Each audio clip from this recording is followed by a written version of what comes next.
Hoy vamos a hacer una pausa en ese estudio. César va a retomar en las próximas semanas, pero vamos a hacer una pausa por 2 semanas. Y el día de hoy vamos a tratar un tema en particular. Voy a estar con ustedes esta noche y hoy vamos a tratar un tema por el cual algunas personas han hecho preguntas, tienen inquietudes y tal vez por los contextos de los cuales han venido o de los años que han estado en el cristianismo, tal vez en otros lugares, tienen preguntas, tienen inquietudes y queremos ver la perspectiva bíblica acerca de cómo ofrendar bíblicamente.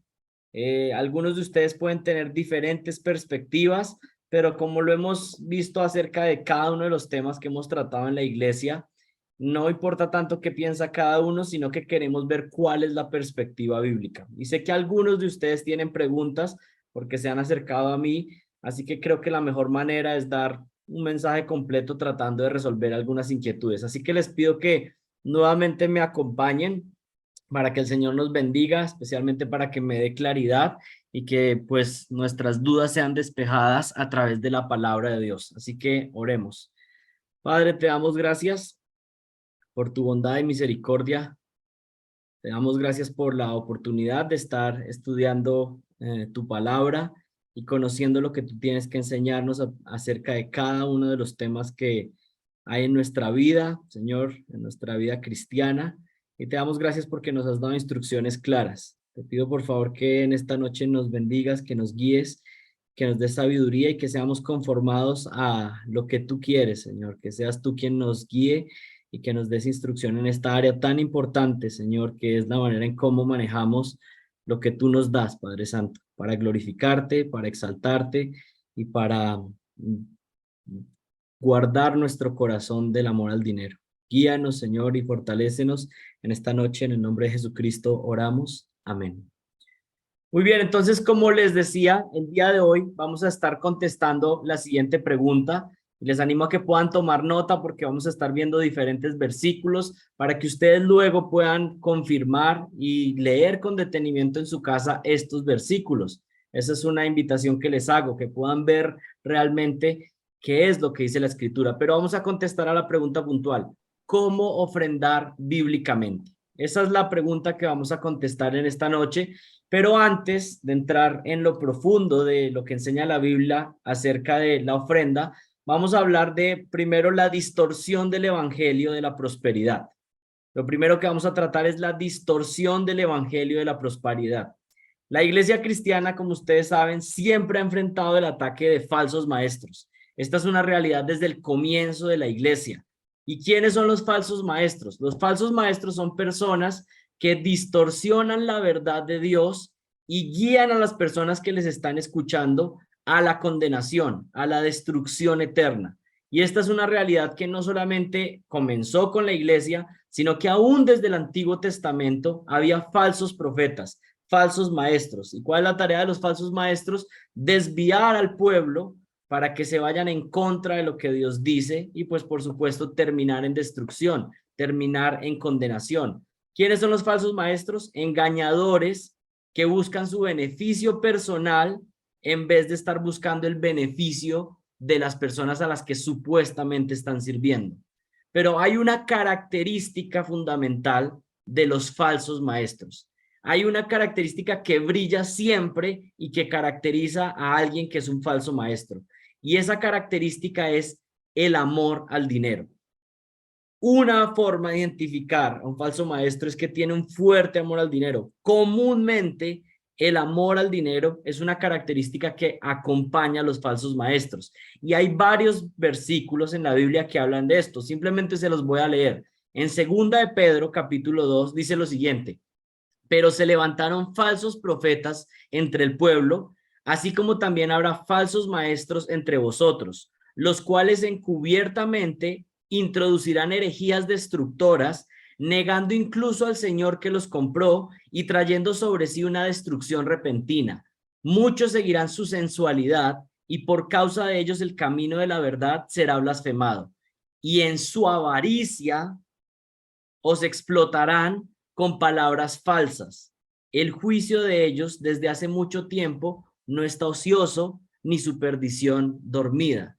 Y si ustedes bajan la mirada al versículo 14, continúa diciendo que estos hombres tienen los ojos llenos de adulterio, nunca cesan de pecar, seducen a las almas inestables y tienen un corazón que está ejercitado en algo, la avaricia, el deseo de más dinero y por supuesto en el contexto de ganancias deshonestas. Son hijos de maldición, es como termina hablando Pedro ahí en segunda de Pedro capítulo 2. Una característica puntual de la falsa enseñanza es que los falsos maestros están tratando de utilizar el testimonio de la fe, la predicación supuestamente cristiana para obtener ganancias deshonestas. Hay otro pasaje que está en Judas, capítulo 1, versículo 16, y está hablando también de estos falsos y dice que son murmuradores, son quejumbrosos y andan tras sus propias pasiones,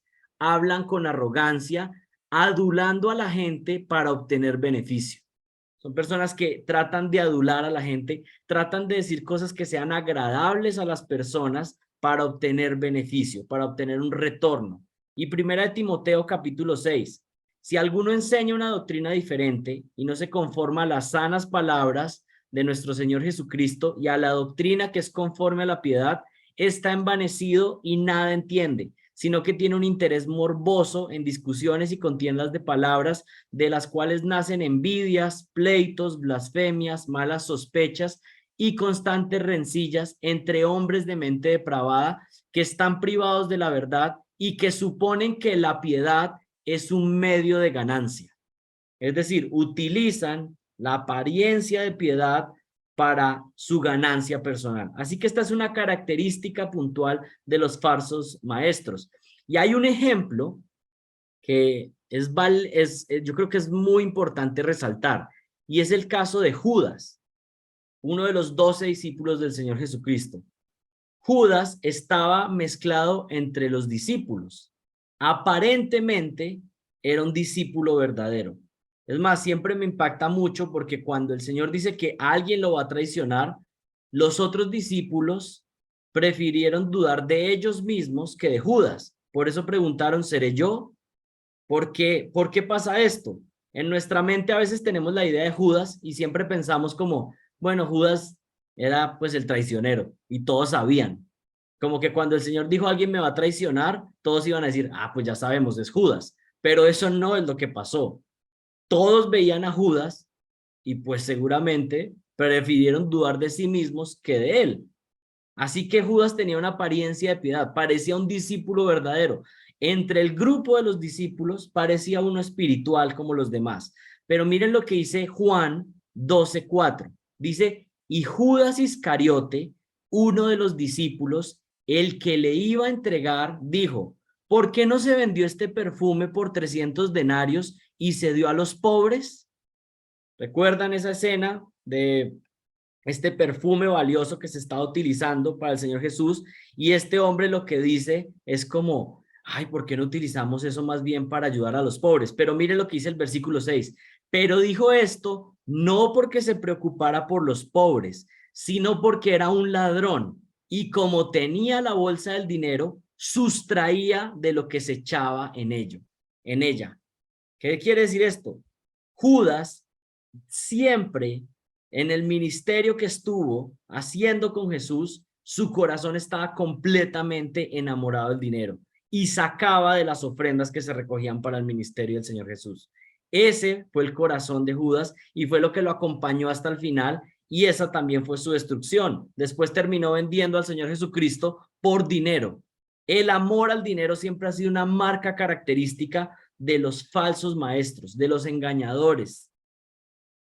Esto es lo que experimentamos en la actualidad. Esto no solamente es caso del Antiguo Testamento, caso de la iglesia primitiva, caso en el ministerio de Jesús, es lo que experimentamos hoy en día con muchas llamadas iglesias donde hay falsos maestros que están utilizando el discurso de la fe cristiana para obtener ganancias deshonestas. Alguien que está en un sitio así, alguien que está en un lugar donde la única intención que tienen con las personas es sustraerles el dinero de una manera pervertida y dañina, pues las personas deberían huir de ahí, deberían escapar de ese lugar, porque realmente no solamente están destruyendo su bolsillo, sino que están destruyendo el alma de esas personas. A ese modelo falso de personas que están proclamando el mensaje supuestamente cristiano para obtener ganancias deshonestas, es a lo que hemos llamado evangelio de la prosperidad. ¿Y por qué lo aclaro? Porque tal vez algunos de ustedes no han escuchado ese término, pero lo mencionamos algunas veces. Hablamos del evangelio de la prosperidad. ¿Y qué es el evangelio de la prosperidad? Definamos. ¿Qué es el evangelio de la prosperidad? El evangelio de la prosperidad es un tipo de enseñanza donde se le dice a las personas que venir a Jesús significa que sus problemas desaparecerán y que por medio de la fe ahora serán ricos económicamente, sanos físicamente y exitosos ante los ojos del mundo. Pongámoslo en palabras sencillas. El evangelio de la prosperidad, lo que le está diciendo a la gente es, mire, acérquese a Jesús, crea en Jesús y ahora usted va a ser rico, ahora usted va a ser próspero, ahora usted no va a tener problemas en la vida. Este es lo que plantean como la promesa que Jesús está dando. Pero sabemos que eso no es lo que el evangelio promete. ¿Qué promete el evangelio de Jesucristo? Que un pecador que se arrepienta genuinamente de sus pecados y ponga su fe en Jesucristo, el Señor Jesucristo lo justifica, lo perdona completamente y le promete la vida eterna. Y por supuesto que tendrá riquezas y prosperidad, pero principalmente va a ser en la eternidad disfrutando de la gloria y la riqueza que Jesucristo ganó por nosotros. El evangelio verdadero no promete una riqueza temporal que dura 20 o 30 años o 50 años u 80 años.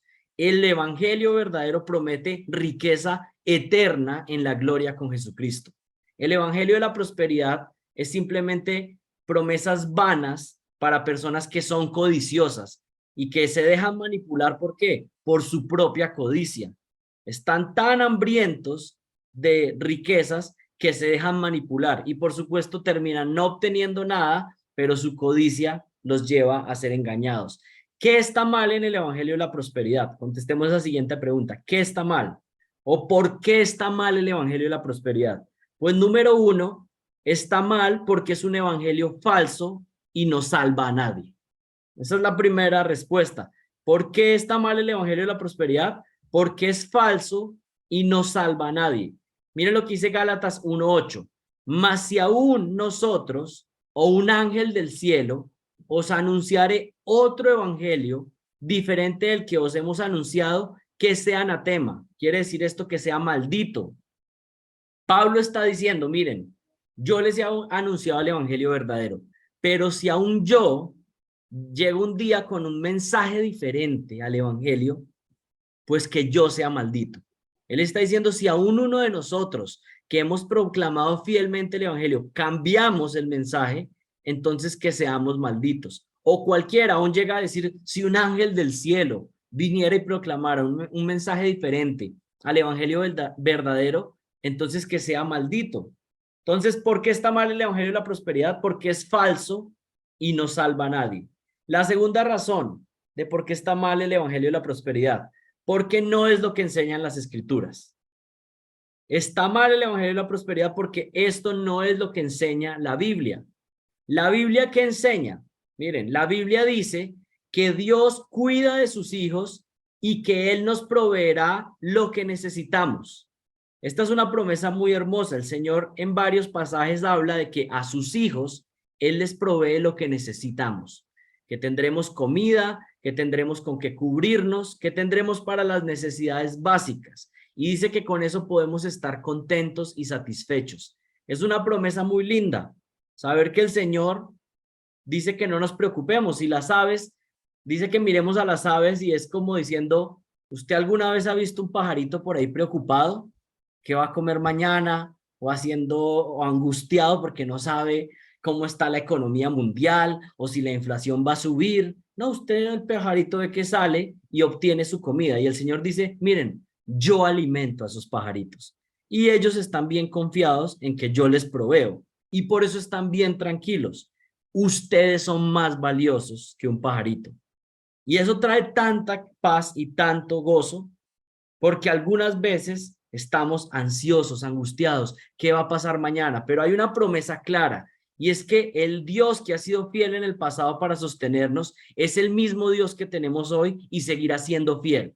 Nuestro Dios no cambia, nuestro Dios es inmutable, y si Él me ha cuidado en el pasado, pues Él seguirá cuidándome en el futuro y debo confiar en Él. En 1 Timoteo 6:7 se dice lo siguiente: porque nada hemos traído al mundo, así que nada podemos sacar de él. Si tenemos que comer y con qué cubrirnos, con eso estemos contentos. Es lo que dice el Señor. Si tenemos que comer y con qué cubrirnos, entonces estemos contentos. El Señor ha sido bueno. Ni siquiera merecemos lo que comemos ni con qué nos cubrimos, pero el Señor ha sido bueno y generoso y nos está dando más de lo que merecemos. Y en Mateo 6:26 pueden encontrar el relato del que les hablé, de las aves del cielo, que no siembran, ni ciegan, ni recogen en graneros, y sin embargo el Padre Celestial las alimenta. Y nosotros somos más valiosos que las aves del cielo. Entonces el Evangelio de la Prosperidad dice que la Biblia promete riquezas y abundancias para el que tenga mucha fe, que vamos a ser ricos y famosos. En estos días escuché un pequeño video de un falso maestro, no me acuerdo el nombre, pero estaba diciendo que le estaba reclamando al Señor porque por qué todo el dinero de este mundo se estaba yendo con los futbolistas.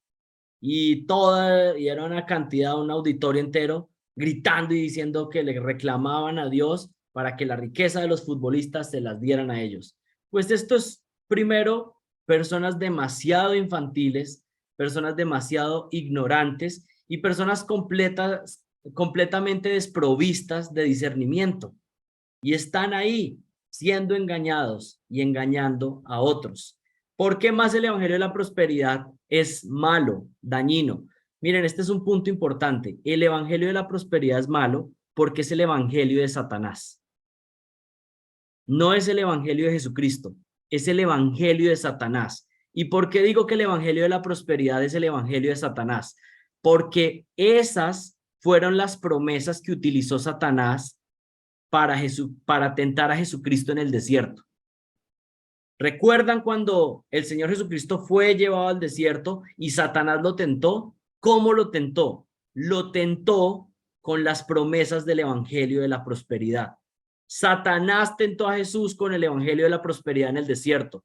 Número uno le dijo: si eres el Hijo de Dios, usa tu poder para hacer comida de estas piedras. ¿Qué le estaba diciendo? Obtén lo que quieras aquí y ahora.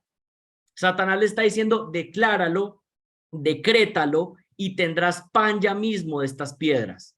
Y el Señor Jesús le dice: no, no solo de pan vivirá el hombre, sino de la palabra del Señor. Siempre el Señor Jesucristo contestando con la palabra de Dios las tentaciones de Satanás.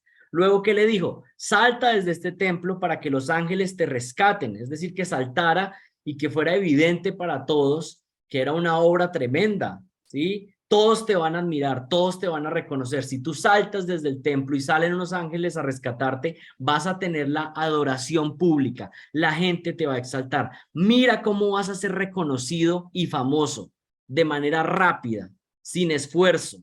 Necesitas la fama, el poder. Eso es lo que estaba prometiendo Satanás. Eso es lo que promete el Evangelio de la Prosperidad.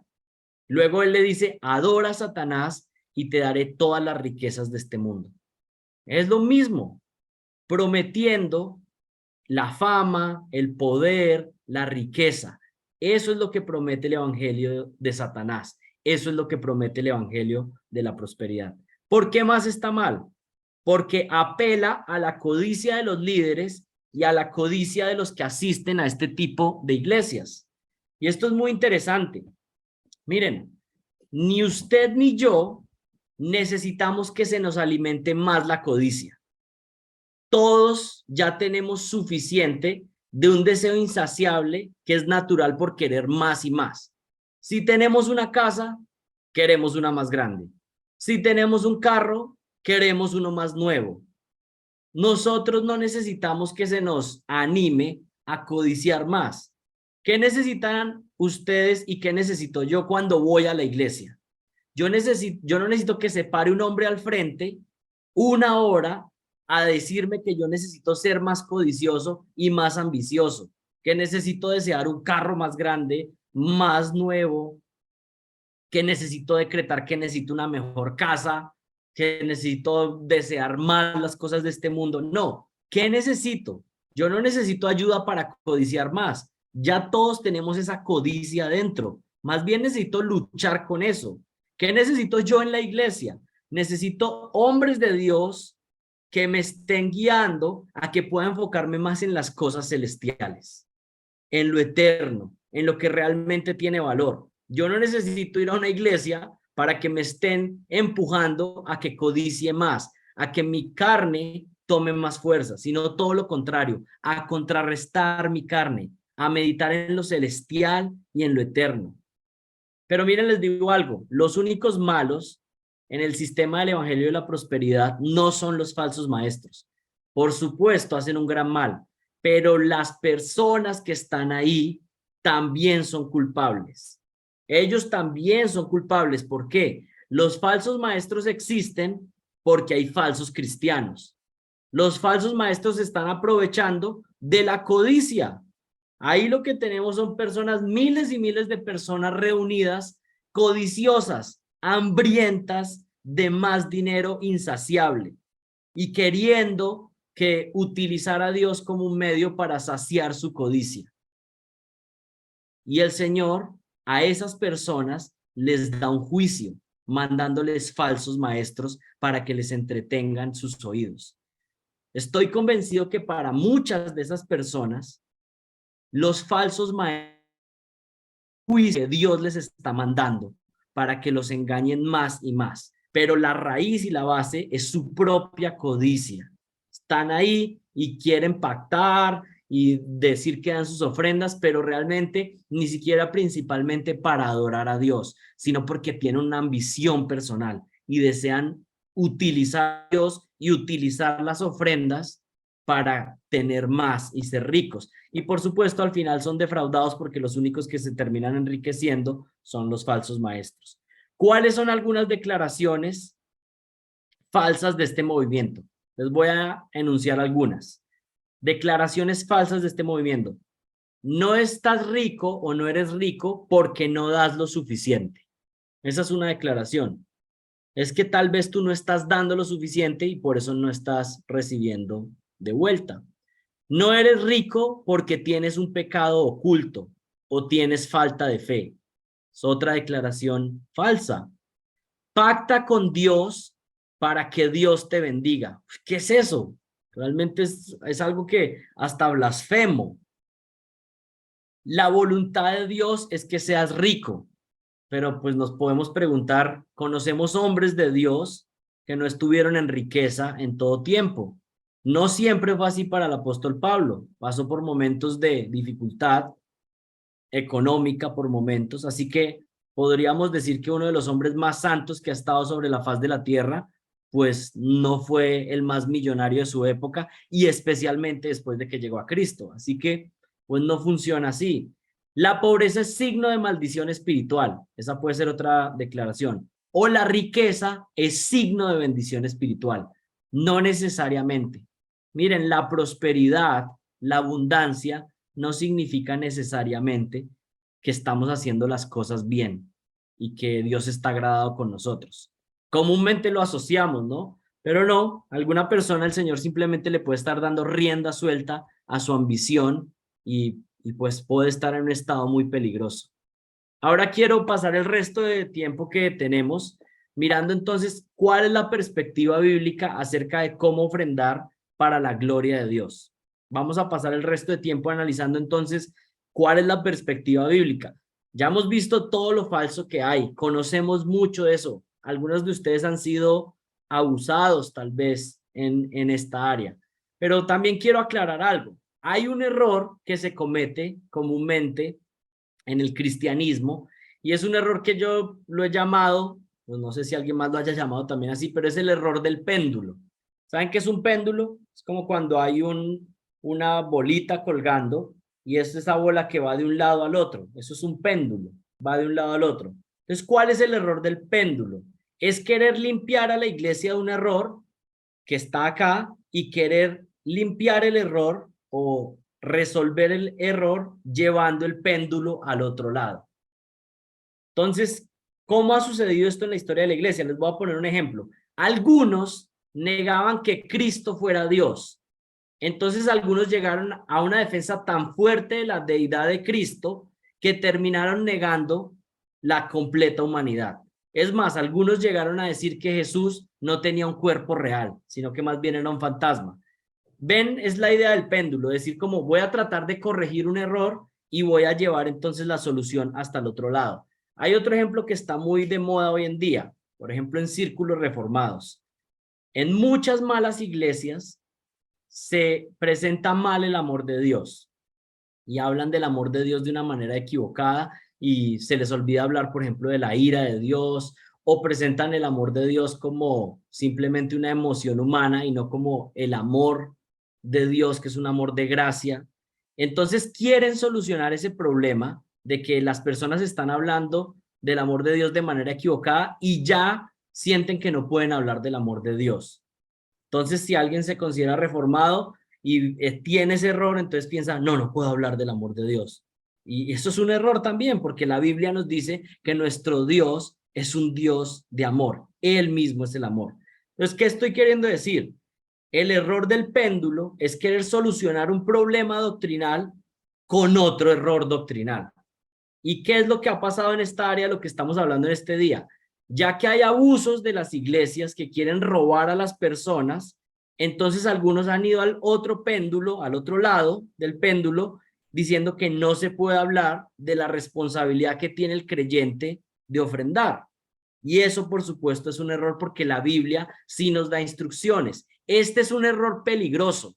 ¿Y por qué quiero decirles que es un error peligroso? Porque miren, tiene la misma raíz. Los dos lados del péndulo tienen la misma raíz pecaminosa. Alguien puede dar ofrendas porque es codicioso y se quiere enriquecer y manipular a Dios, un lado del péndulo, pero en el otro lado del péndulo está la misma raíz de pecado. Alguien que no quiere dar ofrendas porque también ama el dinero y no está dispuesto a hacer generosidad. Miren que el problema es el mismo, simplemente desde el lado que cada uno esté tratando de apuntar su error. Entonces ahora miremos qué enseña la Biblia acerca de dar ofrendas. Y vamos a analizar primero tres términos que yo creo que vale la pena aclarar. Número uno, el término ofrenda. Número dos, el término limosna. Y número tres, el término diezmo. Vamos a comenzar con el término ofrenda. El término ofrenda, principalmente hay dos palabras que se utilizan en el Nuevo Testamento para referirse a las ofrendas. El primero es en griego dorón y habla de un regalo de honor, un presente que se hace a Dios, algo que se le devuelve por un favor recibido, una retribución, es dar algo a alguien. La palabra básica significa dar un regalo, dar una dádiva. Principalmente en el contexto del Nuevo Testamento, es la idea de dar ofrendas y presentar algo en adoración a Dios. Entonces, cuando hablamos de ofrendas, estamos hablando de que la persona identifica lo que Dios le ha dado y de eso que Dios le ha dado lo presenta en ofrenda. Y ustedes saben que esta no es una realidad solamente del Nuevo Testamento, sino que en el Antiguo Testamento también se presentaban ofrendas, ya bien sean monetarias o de cereal o de animales o de la manera que Dios había prosperado a la persona. De lo que se había recibido, la persona apartaba algo y lo presentaba en ofrenda a Dios. Y quiero que tengan esa conexión clara, porque las ofrendas principalmente, pues son un regalo, pero en el contexto del Nuevo Testamento estamos hablando de ofrendas que no es un regalo a cualquier persona, sino que es una dádiva que se da en adoración a Dios. Eso es lo primero que podemos definir. Las ofrendas son dádivas que se presentan en adoración a Dios y se toman de lo que Dios ha dado primero. Es decir, una ofrenda es un acto de adoración a Dios. Podríamos decirlo de otra manera. Una ofrenda es un acto de adoración a Dios. Podemos ver algunos ejemplos. En Mateo capítulo 2, versículo 11, ¿recuerdan a los sabios que le trajeron unas ofrendas a Jesús? Fue una ofrenda lo que trajeron. ¿Y qué llevaron? Incienso, mirra y oro. Estaban reconociendo que el Mesías había venido y traen una ofrenda. Traen una ofrenda. Luego, en Mateo 5:23, hay un caso muy especial porque habla de alguien que estaba llevando su ofrenda al altar, o pone el ejemplo de alguien que lleva su ofrenda al altar, y dice, si recuerdas cuando vas camino a llevar tus ofrendas, que tienes algo en contra de tu hermano, ¿qué dice el Señor? Dice, resuelve primero el problema que tienes, es decir, soluciona tu pecado antes de traer tus ofrendas al Señor. ¿Por qué? Porque lo que está diciendo el Señor es que una ofrenda es un acto de adoración. Es decir, al Señor no le importa principalmente lo que traemos de dinero a Él. Al Señor le importa nuestro corazón y que venimos a dar ofrendas con corazones limpios. Así que una manera de dar las ofrendas, lo primero es que necesito haber confesado mi pecado, estar limpio para presentar una ofrenda de adoración a mi Señor. Y aquí yo creo que especialmente para las personas que tienen una buena disciplina de ofrendar, yo creo que a veces necesitamos revisarnos porque muchas veces el dar ofrendas se convierte en algo simplemente mecánico. Y creo que muchos podemos incluirnos ahí. Ya es algo que sabemos que se hace, pero no lo presentamos como un acto de adoración, como la Biblia lo quiere presentar. Estoy haciendo una ofrenda, es algo de parte de mi adoración y por eso es que se hace también en el servicio de adoración, todo lo que hacemos, los cantos, la predicación, las ofrendas como algo sagrado para presentarlo a nuestro Señor. ¿Y qué dice el Señor? Mira, si vienes con un corazón impuro, dañado, con pecado, con otras cosas, pues tu ofrenda me es desagradable. Así que sería mejor ni siquiera traer sus ofrendas si usted ni siquiera está resolviendo primero lo que tiene que resolver en su vida. Queremos presentar ofrendas al Señor, pero que sean agradables a Él y que nuestra vida simplemente está siendo un testimonio de que estamos agradándole y venimos a presentarle algo a Él, que sea agradable.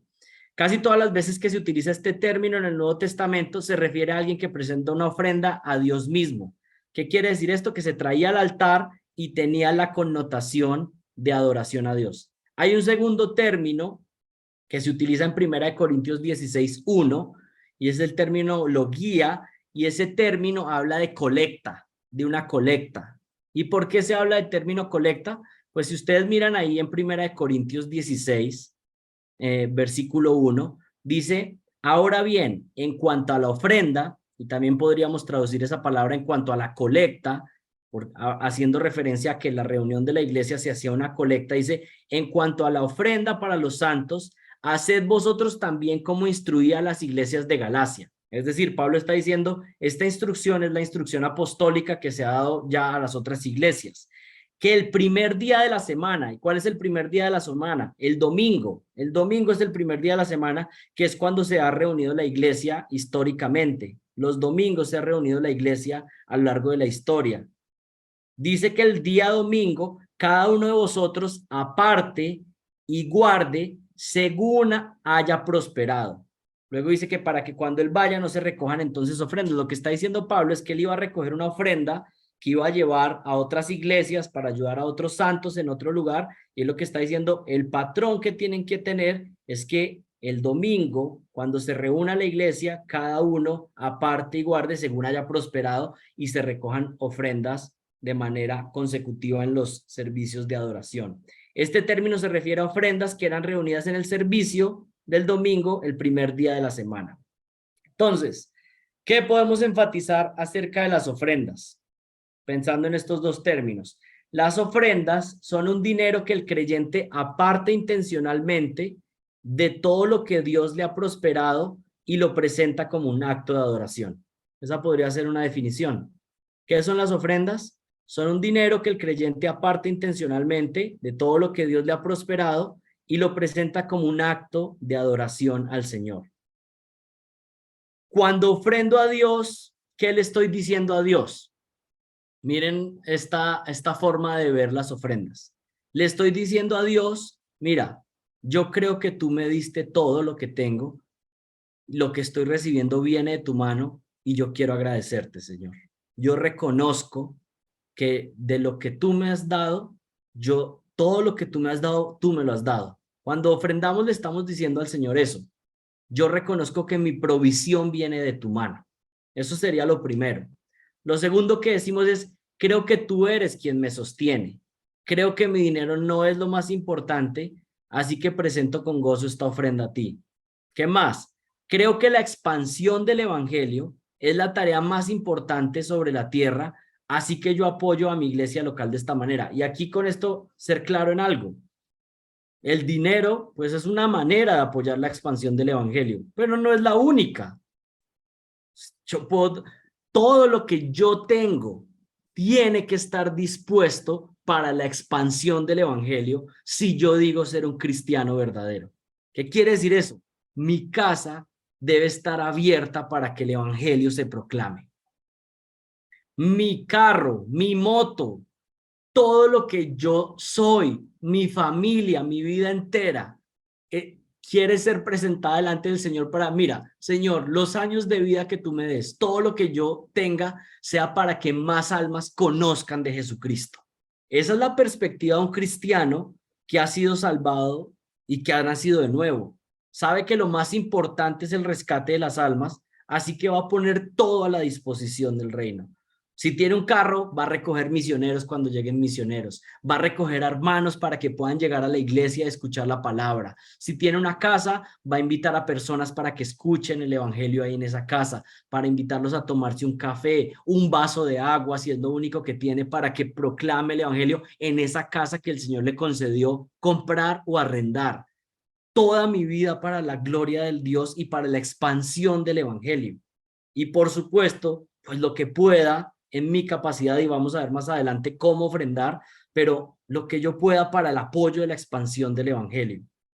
Y otra cosa que puedo pensar cuando se dan ofrendas, creo que así como me has provisto en el pasado, yo puedo confiar en que tú no cambias y seguirás proveyendo para mí en el futuro.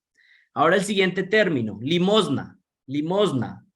Ahí, pues la palabra en griego es muy similar, el emosné, y esta palabra se usa para decir tener compasión, tener solidaridad, y algunas veces se utiliza para referirse a Dios cuando Él tiene misericordia de alguien que está en necesidad.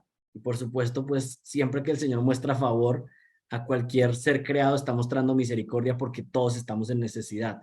Pero en la mente judía, esta palabra tiene la idea de tener misericordia y compasión por aquellos que están pasando por una situación económica difícil, especialmente los de su pueblo y su familia. Esa era la idea en la mente judía de la limosna. Dar dinero a los necesitados era algo característico de alguien que era temeroso de Dios. Y ustedes pueden recordar la historia de Cornelio en Hechos 10:2. Dice, había en Cesarea un hombre llamado Cornelio, centurión de la corte, llamada la italiana, piadoso y temeroso de Dios con toda su casa, que daba muchas limosnas al pueblo judío y oraba a Dios continuamente. Es una característica de un hombre temeroso de Dios en aquel contexto, y es que daba ayuda a los pobres, a los necesitados. Ese es el término. Y ustedes también pueden reconocer el término limosna en Hechos capítulo 3, versículo 2. Había un hombre cojo desde su nacimiento, al que llevaban y lo ponían diariamente a la puerta del templo llamado La Hermosa, para que pidiera limosna a los que entran al templo. Este, viendo a Pedro y a Juan que iban a entrar al templo, les pedía limosna. El pastor MacArthur, hablando de este término, dice lo siguiente: literalmente se refiere a cualquier acto de misericordia o piedad, pero llegó a usarse principalmente para dar dinero, comida o ropa a los pobres. Es el término del cual obtenemos la palabra beneficencia en español y es un sinónimo para la caridad. Entonces aquí, ¿qué podemos concluir con esto? ¿Qué quiere decir esto? Aquí esto es importante. Hay una diferencia entre dar ofrendas, que es un acto de adoración a Dios, ¿sí?, de una manera directa, y dar regalos de caridad y misericordia a los necesitados. Por supuesto, los actos de caridad y misericordia también son agradables a Dios, pero la Biblia lo pone en diferentes categorías. Algo es una ofrenda que presento a Dios y lo otro es algo con lo cual agrado a Dios, pero es una ayuda que estoy dando a alguien que está necesitado. Y esto es importante aclararlo. ¿Por qué? Porque algunos, por ejemplo, llegan a conclusiones, dicen, bueno, yo estoy ayudando a este familiar que está en necesidad, pues esas son mis ofrendas. Pues técnicamente no. Dar un regalo a alguien en necesidad, pues no es una ofrenda. Usted le está dando una ayuda a esa persona o tal vez usted tiene obligación de, es como a algunos, ninguno ha dicho eso, pero alguien podría decir, no, estoy dándole ofrendas a mi hijo porque lo estoy manteniendo. No, pues es una responsabilidad que usted tiene o con cualquier persona que esté a su cargo. Sería mejor referirse a eso como un regalo o una ayuda económica, que quiero aclarar, es parte de la vida cristiana. Y recuerden cuando estudiamos la carta de primera de Juan, vimos que parte de la vida cristiana es que si vemos a alguien en necesidad, necesitamos cubrir esa necesidad si nosotros tenemos cómo cubrirla. Es parte de la vida cristiana. Pero aparte de eso, se habla de las ofrendas que se presentan a Dios. El cristiano debe mostrar generosidad no solo con sus ofrendas, sino también con ayuda económica al hermano en la fe o a un familiar cercano. Ahora venimos al tercer término, que es el más candente, diezmo. El diezmo, ¿cierto? Todos tienen preguntas, ya algunas están llegando por el chat, otras me llegan aquí por WhatsApp mientras estoy hablando. ¿Qué es el diezmo? El diezmo era el pago de un tributo en el Antiguo Testamento para el pueblo judío, donde se pagaban varios porcentajes al templo o a la nación misma de Israel. ¿Esto qué hacían con los diezmos? Ayudaban al sostenimiento del sistema religioso, pero también a la nación de Israel. Y aquí quiero decirles algo muy interesante. No solamente había un diezmo para los judíos, había varios diezmos. Es más, algunos que han hecho los cálculos calculan que los diezmos que los judíos llegaron a pagar alcanzaban más o menos el 30% de todo lo que les entraba para el sostenimiento de la nación y el templo. Entonces, si pensamos en los diezmos, podríamos pensar que los diezmos para los judíos eran una especie de ofrendas para el sostenimiento del sistema religioso, pero también una especie de impuestos para el sostenimiento de la nación, ¿sí? La pregunta entonces que nos hacemos en este momento es, ¿estamos obligados los cristianos bajo el Nuevo Testamento a pagar diezmos en la iglesia? Esa es la pregunta aquí crucial en este punto. ¿Estamos obligados como cristianos bajo el Nuevo Testamento a pagar diezmos en la iglesia? Y quiero contestar la pregunta con detenimiento, pero les voy a dar la respuesta puntual. La respuesta es no. No estamos obligados a pagar el diezmo como los judíos. ¿Y cuáles son las razones? Les voy a dar las razones. Número uno, la iglesia no es Israel. La iglesia no es Israel ni ha reemplazado a Israel. Ese es el primer punto. Entonces no podemos simplemente tomar cualquier instrucción que fue dada bajo el antiguo pacto a la nación de Israel y quererla aplicar. ¿Y saben cuál es la evidencia de esto? Que muchos de los que enseñan que somos Israel y que tenemos que cumplir, por ejemplo, el pago del diezmo, pues no toman el resto de leyes que están en el antiguo pacto para seguir. Entonces, no es que yo cojo los pedazos que me gustan. O sea, el pastor que llegue y dice, no, pues sí, no, lo del diezmo me gusta, entonces voy a cogerlo. Pero pues tendría que cumplir todo el resto de cosas. O es todo o no es nada. ¿Y por qué? Pues primero porque no somos Israel, pero también Romanos 6:14 es muy claro. Nosotros no estamos bajo la ley. Nosotros no estamos bajo la ley del antiguo pacto.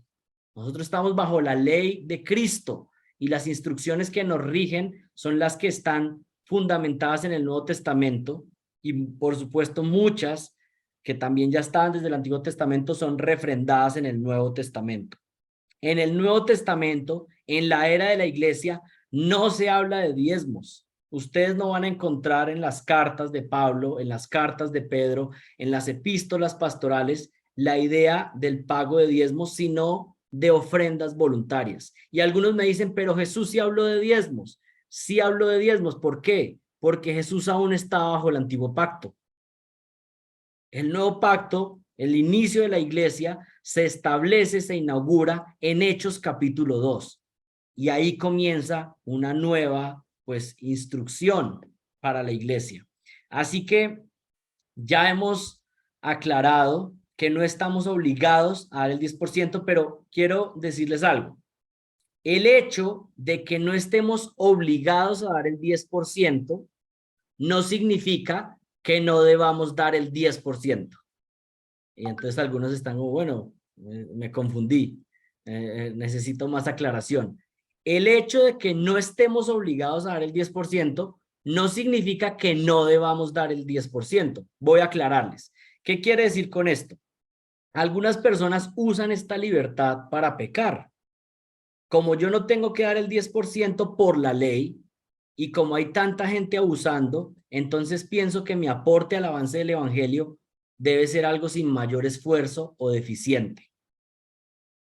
Un cristiano puede dar el 10% de sus ingresos no porque la ley del Antiguo Testamento lo demande, pero porque considera que este puede ser un buen porcentaje sabio y justo para aportar a la obra del ministerio. Ahora sí entienden un poco, no estoy viendo sus caras como si lo estuviera al frente, pero el punto es que si alguien da el 10%, no lo da porque la ley lo demanda, sino porque puede pensar que según su condición ese puede ser un porcentaje sabio y justo para aportar a la obra del ministerio. Miren, algunos de nosotros, yo no sé quiénes, pero algunos de nosotros, como en mi caso, crecimos con esa instrucción. Y yo desde niño, pues recibí eso. Me daban 2,000 pesos para los dulces y lo que hacíamos era sacar 200 pesos para darlos en la iglesia. Y yo creo que la razón teológica que nos dieron fue mala, pero el principio de disciplina de dar en la iglesia era bueno y bíblico, ¿sí? Entonces, si alguien lleva toda su vida dando el 10% y ha visto que con el 90% de lo que le queda es suficiente para vivir y que Dios lo ha prosperado y ha sido fiel en ese manejo financiero que ha tenido por años, yo no vería razón para abandonar esa práctica. ¿Sí? Alguien puede seguir dando su 10%, no por la ley, no porque se cree que es Israel, pero porque quiere dar un porcentaje en ofrenda a Dios y piensa que ese es un número que es razonable. Pero ahora quiero decirles algo. Si hay una persona que tiene lo justo para vivir, realmente está muy mal. Pensemos en el caso de pronto de una madre soltera sin muchos recursos. Tal vez para una madre soltera, sin muchos recursos, dar el 10% sea demasiado, porque lo que le entra es como lo que tiene prácticamente para comprar la comida, para pagar la vivienda. Entonces, si una persona que está en esa situación puede pensar y decir, el 10% es demasiado, dar ese 10% la llevaría a desatender las necesidades básicas de su familia. Entonces, esa mujer, poniendo este ejemplo, podría decir, para mí es demasiado el 10. Yo voy a dar el 1%, el 2, el 5, pues eso es algo que tiene que decir con el Señor cada persona. Pero lo que estoy diciendo es que cada persona da según como el Señor haya prosperado. Pero ese puede ser el caso de algunos que han determinado seguir con ese patrón y sentirse tranquilos, no sentir que lo están haciendo por legalismo, ¿sí? Y sé que hay muchos que pues hemos seguido ese modelo. Esta fue la manera como crecimos y hace parte de las finanzas de nuestra vida y simplemente es un patrón, pero no lo hacemos por la ley, sino que lo hacemos con gozo para el Señor. Ahora quiero ponerles otro caso. También es posible que para algunas personas dar el 10% sea muy poquito. Una persona que gane muchísimo dinero y que con el 90% que tiene sería una sobreabundancia, podría considerar dar más en su iglesia local y aún después de eso decidir apoyar la obra misionera, por ejemplo. Y yo conozco personas así. Hay personas que el Señor los usa como un canal de bendición financiera y, y pues no dan solo el 10, sino que dan mucho más del 10 y posiblemente hasta más del 50, el 60%, porque aún quedándose con el 30% es una cantidad de dinero. Eso puede pasar y el Señor en su gracia, esa es la manera como el Señor utiliza los fondos para plantar iglesias, para hacer otras clases de ministerios. Entonces, miren que no se trata de por ley pagar el diezmo, sino que es según haya prosperado el Señor, pues para algunos el 10% puede ser mucho y para otros puede ser muy poco. Si puedes dar el 1% y eso es realmente lo que puedes, gloria a Dios, qué bendición. Yo recuerdo una vez que un hermano vino y me dijo que estaba pues en necesidad, que estaba entrando muy poquito dinero pero pues que le gustaría ofrendar, pero que no sabía. Y yo un día le pregunté, mira, pero ¿podrías dar este poquito? Y me dijo, ay, sí, pues eso sí. Y yo, pues está bien, porque es lo que puedes, porque eso es lo que puedes en este momento y gloria a Dios. ¿Sí? Así que si podemos aportar en algo para la tarea de la expansión del evangelio, lo hacemos para la gloria de Dios. Si podemos dar el 10, pues qué bueno. 20, más bien que el deseo fuera, pues Señor, según tú me prosperes, pues tal vez un día puedo dar más y que ese fuera mi deseo. Ojalá pudiera dar más para sostener otro misionero. Ojalá que tú me dieras y yo pudiera ayudar a plantar una iglesia en otra ciudad en Colombia. Pues eso realmente son los deseos y los sueños de un hombre de Dios y una mujer de Dios. No buscar como, no tocar el 10%, qué bueno, listo. Sino como todo lo contrario, está pensando como, pues Señor, qué lindo podría ser que lo que tú nos das lo usemos para que el evangelio se expanda en este país. Las ofrendas son ofrendas espirituales que hacen parte de nuestra adoración a Dios. Y un buen indicador de cómo está nuestro amor al dinero es si somos unas personas que nos cuesta ofrendar de manera bíblica, es posible que estás muy aferrado al dinero. Miren, no se trata de cuánto dinero hay en su cuenta de banco, se trata de cuánto dinero hay en su corazón. ¿Para qué se usan las ofrendas? Y particularmente podemos hablar de nuestra iglesia. ¿Para qué usamos las ofrendas? Número 1, ofrendamos para ayudar a los necesitados. Todos aquellos que están dando ofrendas, un porcentaje, se va para un fondo de generosidad, para ayudar a personas que están pasando por alguna necesidad o emergencia económica. ¿Sí? Primera de Corintios 16:1 habla de eso. En cuanto a la ofrenda para los santos, haced vosotros también de la manera que ordené en las iglesias de Galacia, hablando de una ofrenda que se estaba recogiendo para cristianos necesitados. Entonces, eso es algo que se hace. Nosotros podemos dar a personas que están en necesidad, pero también damos a las ofrendas de la iglesia para que se puedan repartir cuando haya necesidad. Y muchos en la congregación ya han recibido ayuda económica porque han llegado ante un punto de emergencia, de una situación, porque eso es lo que hace una familia en la fe.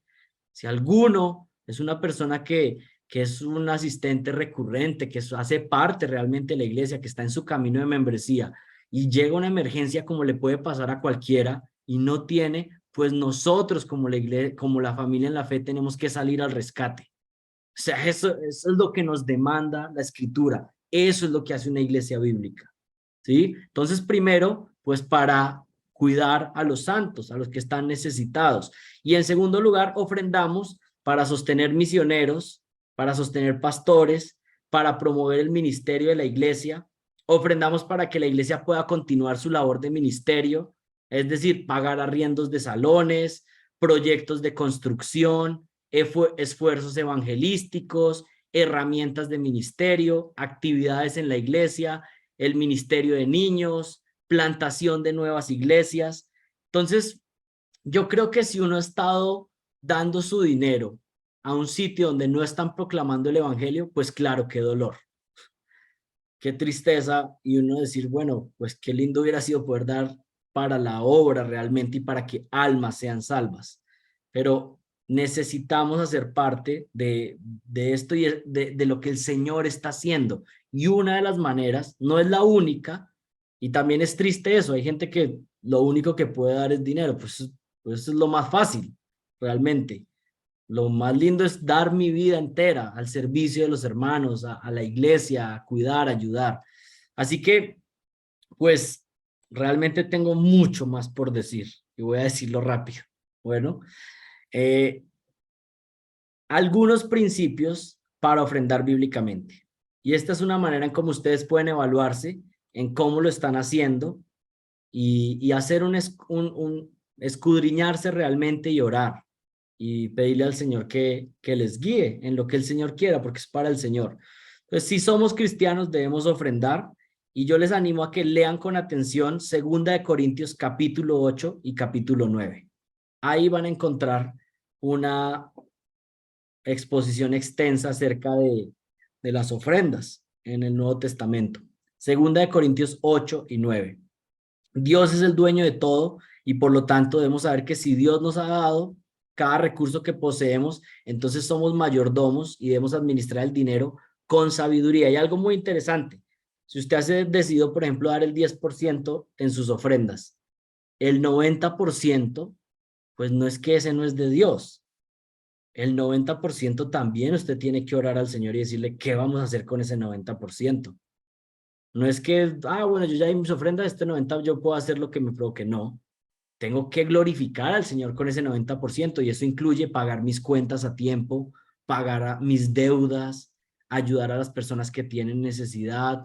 Es decir, el 100% es de Dios y Él me lo da para que yo lo administre, para proveer a mi esposa.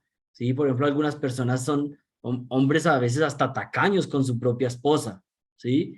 Y pues el Señor puede estar hablando algo particular. ¿Qué estás haciendo con lo que Él te está dando? Entonces, principios para ofrendar. Número 1, debemos ofrendar generosamente.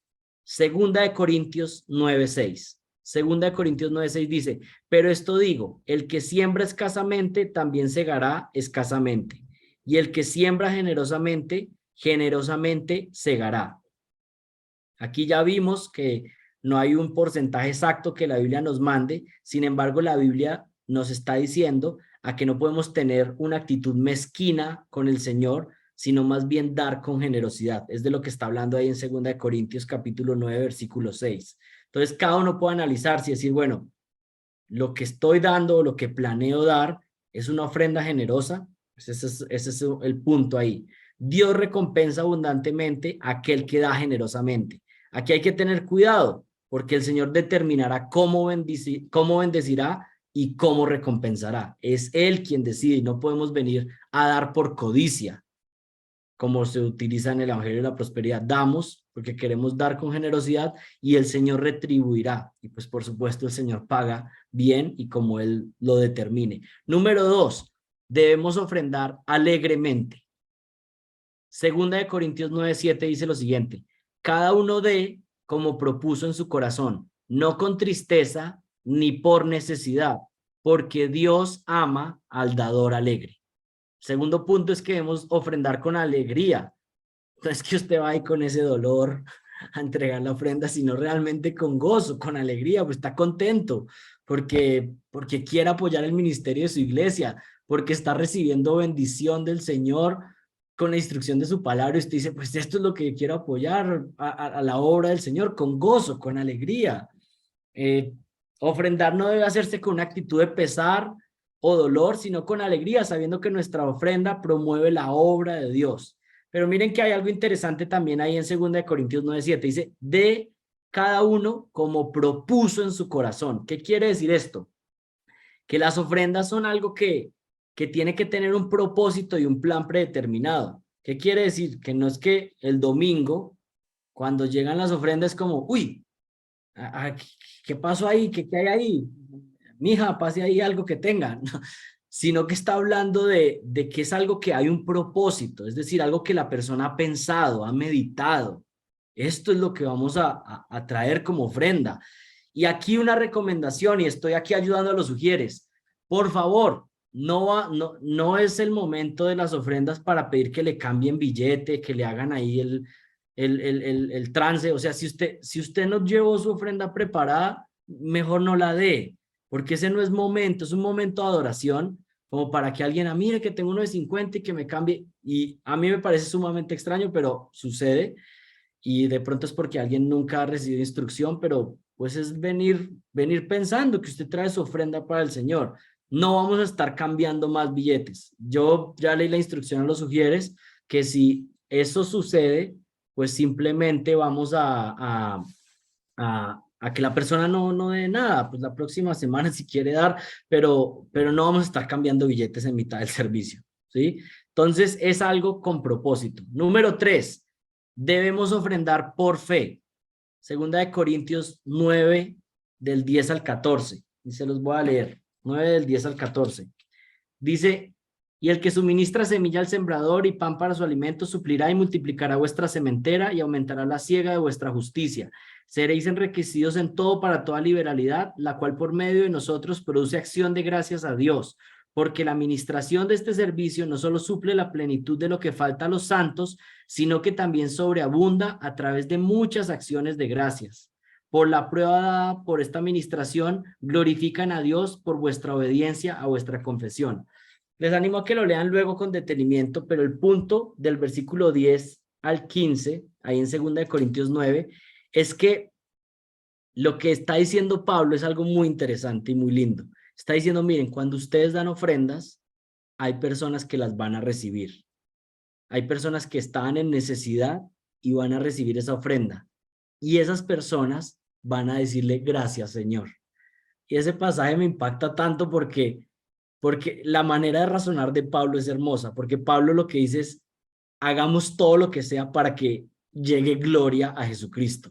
Y lo que está diciendo es, usted ofrenda y un día un hermano en necesidad va a recibir de esas ofrendas y esa persona allá en su casa va a glorificar a Jesucristo, va a decir, gracias, Señor, porque proveíste para esa necesidad que yo tenía. Y eso es impresionante, la manera de razonar de Pablo, diciendo como lo que usted da va a llevar a otros a glorificar a Cristo. Debemos ofrendar por fe, porque es algo que ayuda a fortalecer nuestra fe y también la fe de otras personas. Debemos también, en cuarto lugar, debemos ofrendar con sacrificio.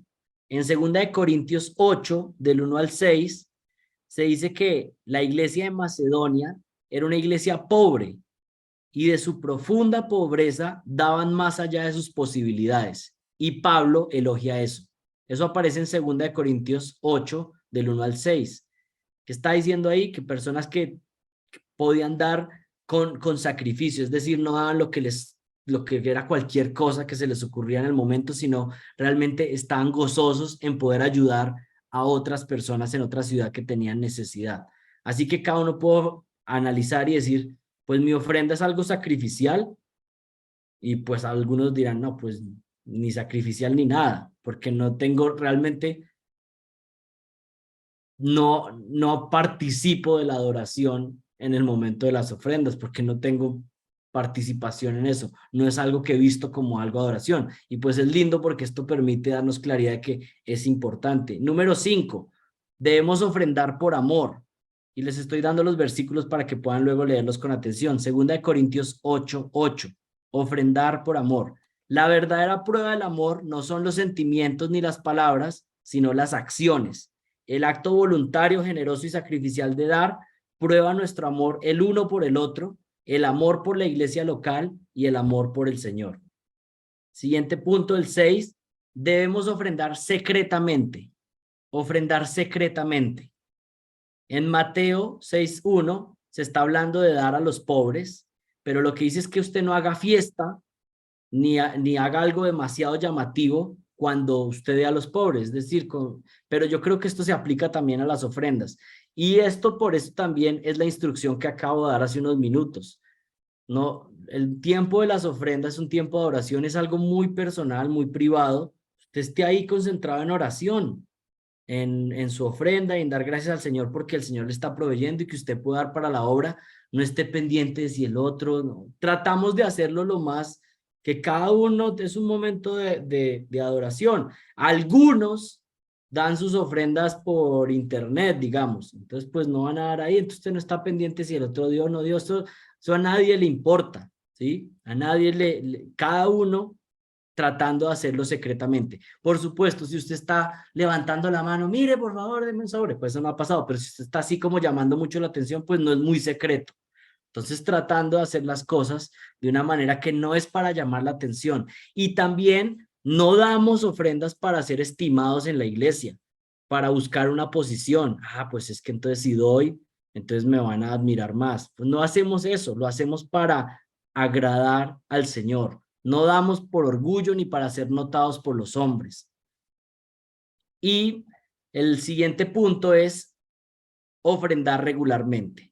Ofrendar regularmente. La iglesia del Nuevo Testamento se reunía una vez por semana, el primer día de la semana, y tomaba una ofrenda. Y seguimos este patrón. Así que, ¿qué significa ofrendar con regularidad? y con esto terminamos, significa que debo establecer un patrón de la ofrenda y dar según nos provea. Y miren, algunos deciden, por ejemplo, reciben su ingreso y dicen, vamos a dar una ofrenda el primer día de la semana. Pero hay otros que, por ejemplo, dicen, bueno, si este mes tiene 4 domingos, voy a dividir mi ofrenda en 4 para cada día en el servicio de adoración presentar mi ofrenda al Señor, ¿sí? Y presentarlo al Señor en el tiempo de adoración, en el servicio de adoración. Pero algunos pueden decir, no, yo lo doy una vez, o pues como cada uno decida. Pero ¿con qué quiero terminar esta exhortación? Oren, oren, tomen tiempo para meditar cómo está su vida en adoración al Señor en esta área. Hablen con su esposo y con su esposa y evalúen cómo están manejando sus finanzas. Para aquellos que dan el 10%, también evalúen qué están haciendo con el 90% y si es algo que está glorificando a Dios. Y bueno, recuerden que todo lo que Él nos da es para su gloria. Hay una serie de mensajes del pastor Henry Tolopilo acerca de este tema para los que quieran profundizar. Son 4 sermones acerca de esto, así que pues van más extenso, pero con los mismos principios, así que se los puedo mandar por el chat. Y pues algunos tenían preguntas y algunos se habían acercado a mí preguntando y consideré que la mejor manera era dar pues una exposición más extensa y resolver algunas dudas. Así que bueno, podemos orar y tal vez podemos sacar unos cortos minutos para contestar algunas preguntas porque seguramente hay preguntas. Si son preguntas que creen que pueden tratar aquí en público, pero terminemos orando.